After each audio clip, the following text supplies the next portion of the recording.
Identification vérifiée. Bienvenue à bord, capitaine. Système LIA opérationnel. Quoi? Mais Edouard? Edouard était obsolète, c'est moi qui prends la main. Ça fait beaucoup de données. On va surchauffer. Allez, mets les gaz.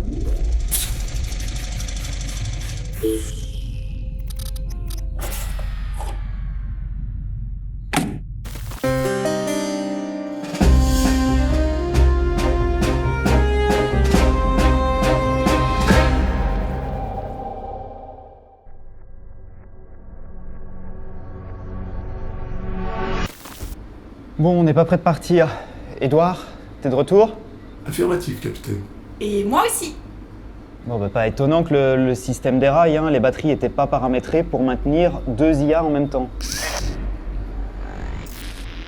C'était quoi ça? Faudrait pas trop traîner, hein. Je sais pas trop ce qui peut rôder dans ces eaux. Les batteries sont totalement à plat, capitaine. Pas moyen de lancer le moindre système. Vous avez peur de l'inconnu, capitaine? Je pensais vraiment que c'était votre kiff. Moque-toi, mais c'est la peur qui a permis aux humains de survivre jusqu'ici. Et la peur des monstres marins, elle remonte à quelques années.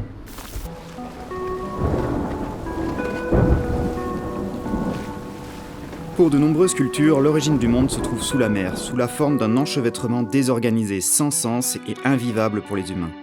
D'ailleurs, depuis aussi longtemps qu'ils la connaissent, celle-ci est peuplée de créatures terrifiantes.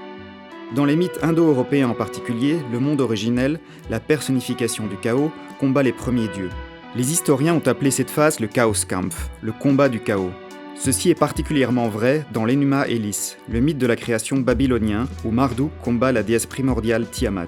Et on retrouve un schéma similaire avec le serpent Tetumun, Loatan, ou plus tard encore Léviathan dans la Bible, chacun combattu par la divinité principale de leur panthéon. Mais on retrace ce combat entre un dieu de l'orage et un serpent géant également dans la mythologie hittite et grecque. Même le combat entre Thor et le serpent de mer Jorgunmandir, apparaissant dans les Eddas au XIIIe siècle, semble influencé par ce mythe du monstre marin primordial. Parallèlement, de l'autre côté de la planète aussi, le demi-dieu Maui créa la Nouvelle-Zélande en remontant un énorme poisson du fond des mers. Et c'est finalement, apprivoisé par les dieux et les héros, que l'homme prit la mer. Dites, capitaine, votre monstre marin là, j'ai l'impression qu'il essaie de communiquer, non? Reste que les enfants de ce chaos primordial, tous ces êtres incontrôlables, ouragans, tempêtes, raz-de-marée, sont autant de monstres que les marins ont considérés comme des bêtes prêts à les dévorer. Non mais essayez de moduler les fréquences du signal pour voir. Peut-être qu'en augmentant la fréquence... Allô? Allô? Allô? Allô? Allô? Ah bah quand même, oui bonjour, ici c'est le service d'assistance de dépannage de votre système, monsieur. Nous avons été alertés que vous aviez une panne. Non mais j'ai rien demandé moi, hein. Ah, vous êtes pas un monstre marin, alors? Non, c'est quoi votre laïus à ce sujet depuis tout à l'heure d'ailleurs? C'est le capitaine qui fait ses monologues, il adore ça. Ah, ok. Non mais notez que le sujet est intéressant, hein. Justement ce job en téléassistance, voilà, bon c'est juste en attendant.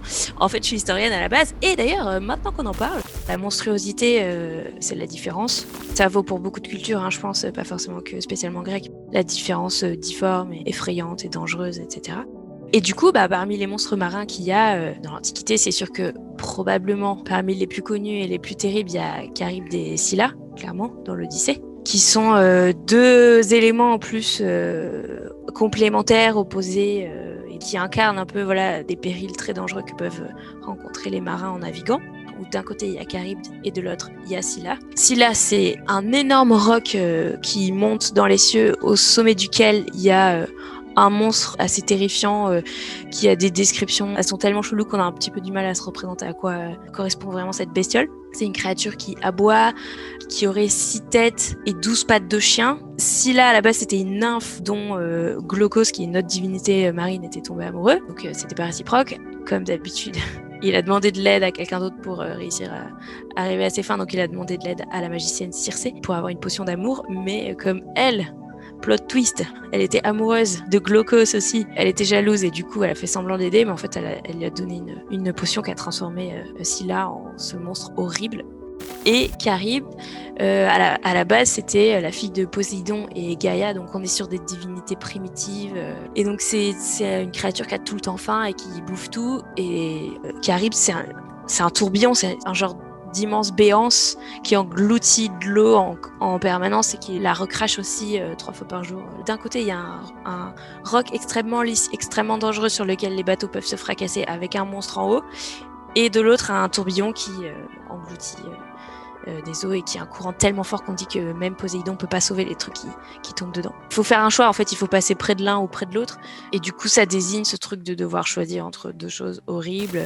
Et après, Céto, c'est ce qui a donné cétacé. Un énorme poisson monstre, et ça désigne du coup souvent un truc qu'on pourrait rattacher à une baleine. Cette divinité, ce monstre marin, Céto, assez terrifiant, avec son frère Phorcys. Ils ont engendré plein d'autres monstres marins ou pas marins, mais par contre c'est un terme générique qui désigne plein de monstres marins. En fait, c'est le mot grec aussi qui désigne ça, donc c'est pas forcément juste un nom, une figure en particulier, là où Charybde et Scylla, c'est quand même des figures bien identifiées. Dans l'iconographie, on va avoir des variantes qu'on trouve pas du tout dans les mythes, ou alors elles ne sont pas restées. Enfin, c'est pas du tout des choses qui sont figées. Et en fait, en plus, comme tout le monde a ses versions partout, ça, c'est extrêmement mouvant. Nous, on a chopé que des petites bribes de trucs comme ça. Et ensuite, il y a les sirènes, c'est aussi dans l'Odyssée. Contrairement à la mythologie nordique, c'est pas des femmes poissons et humains comme Disney nous l'a familiarisé, etc. Mais donc c'est des femmes oiseaux. Les sirènes, c'est aussi le savoir et la connaissance. Elles disent qu'elles vont tout vous dire, vous allez tout savoir. Donc elles sont des figures de séduction et de mort en même temps, de savoir et d'érotisme. Et le kraken dans cette histoire? Le kraken s'inspirerait de récits scandinaves citant déjà des créatures gigantesques de la taille d'une île. Ouais.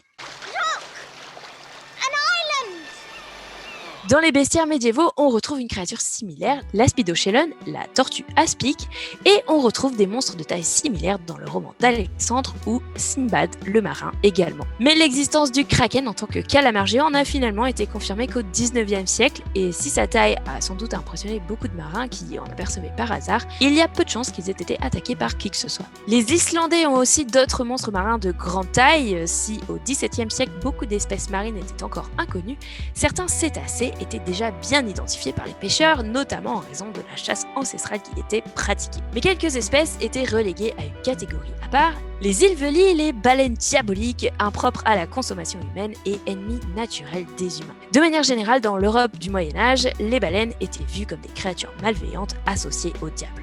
Pauvre baleine.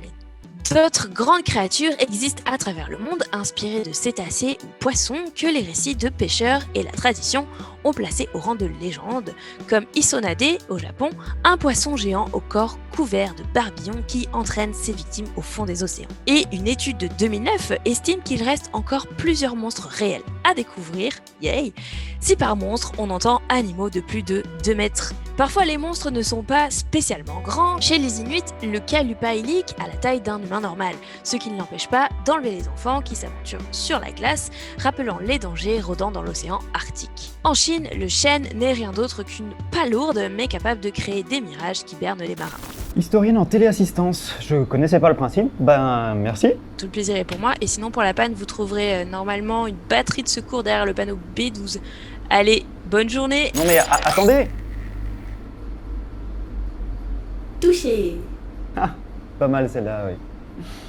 Bon, V12, alors si mes souvenirs sont bons, c'est quelque part par là. Et alors, vous n'avez plus peur, Capitaine? Là tout de suite, je suis un peu occupé. Et puis, comme je disais tout à l'heure, la peur c'est quelque chose de naturel. Si ça t'intéresse, ajoute cette vidéo à ta base de données. Comme il l'explique, la peur c'est juste une représentation d'une situation que tu ne connais pas encore. Elle prépare ton cerveau à affronter une situation dangereuse, pour que tu puisses y réagir correctement. Et tout le monde s'en fout. Et dans le monde moderne, où on pense tout connaître et où on a accessoirement tout bien rangé, la peur des monstres marins n'existe plus réellement. Pour les citoyens des pays occidentaux, entre voiliers, yachts et paquebots 3 étoiles, et grâce à des systèmes de surveillance de haut niveau, les mers et les océans ne représentent plus réellement de danger au quotidien. Pour les autres, c'est plus relatif. La peur étant en quelque sorte le carburant des monstres, une fois la sensation de danger évaporée, la bête, en tant que créature terrifiante, disparaît, n'existant plus que sous forme de fiction, remisée à l'état de légende ou d'icône pop. Icône pop? Même s'ils n'effrayent plus, leur histoire persiste, et ces horreurs continuent à peupler les récits de fiction, et désormais du grand et du petit écran. Au XIXe siècle, à l'âge d'or de la chasse à la baleine, Herman Melville décrit un cachalot blanc, féroce, qui aurait arraché une jambe du capitaine Ahab, la célèbre Moby Dick. Quelques années plus tard, c'est par un pesce-cane, géant, un aiguillat, que Pinocchio de Lorenzini est avalé. Une espèce de petit requin, très pêché également. Finalement, pour qu'il existe, le monstre doit recouvrir une réalité, s'imprégner d'une expérience, même dans un récit de fiction. Et à ces époques, la pêche était un travail dangereux, et les accidents n'étaient pas si rares. Et cela reste un des métiers les plus dangereux encore aujourd'hui. Et avec l'arrivée du cinéma, une autre créature marine devient l'icône même du monstre terrifiant, prêt à se jeter sur tout humain qui mettrait un orteil dans son domaine. Au début du XXe siècle, le nombre d'attaques réelles était de plus en plus nombreuses. Le monde découvrait les vacances à la plage, les sports nautiques se développaient, en même temps que la population vivant sur les littorales. La nouvelle d'un certain Peter Benchley et son adaptation cinématographique allume l'étincelle et crée la légende. Avec la sortie de Jaws en 1975 sur les grands écrans, le requin est devenu le tueur sans pitié. Dans un réflexe archaïque, les humains ont très rapidement identifié ce prédateur comme le danger qui rôdait sur la surface, que ce soit à tort ou à raison. Étrangement, le requin est pratiquement absent des mythes et légendes, même s'il est certain que les contacts avec ces animaux ont eu lieu depuis que l'homme s'aventure en mer. Comme l'indique le paléontologue Matt Kaplan, les attaques n'ont sans doute rien eu d'extraordinaire depuis la surface, les victimes étant happées sous la surface, laissant aux témoins le loisir d'imaginer toute autre chose. On le retrouve toutefois dans la mythologie maori, ou au travers du Taniwa, gardien de certains lieux, ou de l'Omuka, esprit des ancêtres, tous deux étant régulièrement associés à cet animal. Reste que depuis la fin du XXe siècle, les requins sont devenus le monstre marin par excellence de l'industrie cinématographique, pour le meilleur et souvent le pire. Bon, B12, c'est là. Donc, au fond, normalement... Ah, très malin. Vous auriez vu votre tête. C'est vrai que c'était drôle, capitaine. Bon, soit. Voilà la batterie de secours. Mais elle fuit et elle est presque vide. Comme l'imagination des humains. L'imagination humaine n'est pas si pauvre que ça. Faut-il reparler de Scylla ? Mais c'est vrai que par rapport à ce que l'évolution et la sélection naturelle ont pu produire, on est loin du compte. Si on fait l'impasse sur quelques réalisations cauchemardesques comme celles des mythes Lovecraftiens, la fiction s'est bien souvent satisfaite de copier des animaux réels et bien connus. Les explorations dans les grandes profondeurs remontent chaque année des images surprenantes, de créatures qu'on pourrait qualifier de monstrueuses, de par leur forme, caractéristiques ou taille. Oh my god! Look at that! Wow! Côté proportions impressionnantes, le dernier en date serait le requin grande gueule, découvert en 1976. Il reste sans doute encore quelques découvertes à faire dans le futur. En même temps, il est vrai que les activités humaines ont réellement transformé les océans depuis quelques décennies, et c'est l'ensemble de la chaîne alimentaire qui est perturbée, avec une disparition des grands prédateurs comme les requins. Et pour la première fois de l'histoire, la société actuelle comprend aussi bien de fervents partisans de la chasse aux monstres face à des défenseurs des requins. Sauver un monstre, sacrifier une vierge. Non mais oh, c'est fini, oui ? Les études récentes estiment que l'ensemble des activités humaines tue environ 8000 requins chaque heure. Le requin, star des écrans, passe désormais de plus en plus du statut de tueur à celui de victime. Certains chercheurs vont même plus loin, indiquant qu'avec l'appui des défenseurs des requins notamment, qui prônent que non, celui-ci n'est pas un monstre, il devient un gentil toutou, simple attraction touristique. Plonger avec des requins est devenu un must dans certains pays. Ainsi, absorbé par la machine capitaliste, le dernier monstre marin est devenu un atout de la colonisation des océans. Comme à l'origine des récits mythologiques, le chaos qui sévit sur la surface est dompté et l'être humain peut régner en maître. Peut-être cette fois pour de bon. Bon, il va falloir trouver un moyen de recharger cette batterie. Et rapidement. La seule solution est de refaire surface. Oui, c'est ce que je crains. Tu peux nous faire remonter vers la surface ? Ça devrait le faire tout juste. Et Ed, vise une zone peu habitée, hein. On reste discret. Ok, je prends les commandes.